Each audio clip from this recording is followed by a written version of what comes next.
Well, rebate checks will soon be on their way to 2.5 million Minnesotans. Yeah, Northern News Now's Natalie Hebner takes a look tonight at who gets what. Signing refunds into law. Governor Tim Walz allocating nearly $1.2 billion of the record-breaking budget surplus back to taxpayers' pockets. A major priority for Governor Walz and Lieutenant Governor Flanagan has been to get these rebate checks out to Minnesotans. The amount back in your bank account depends on your 2021 gross income. If you made $75,000 or less, you can expect a $260 rebate check.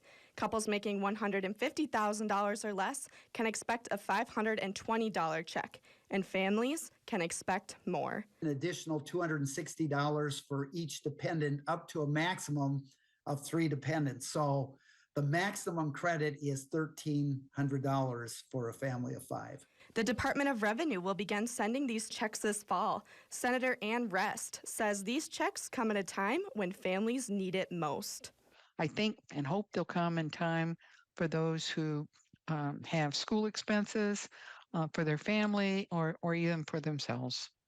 If your address or your banking information has not changed from your 2021 returns, there is absolutely nothing you have to do but wait to get that check in early fall. But if you have changes to your address or banking information, the Department of Revenue opened an online portal Monday where you can change that information.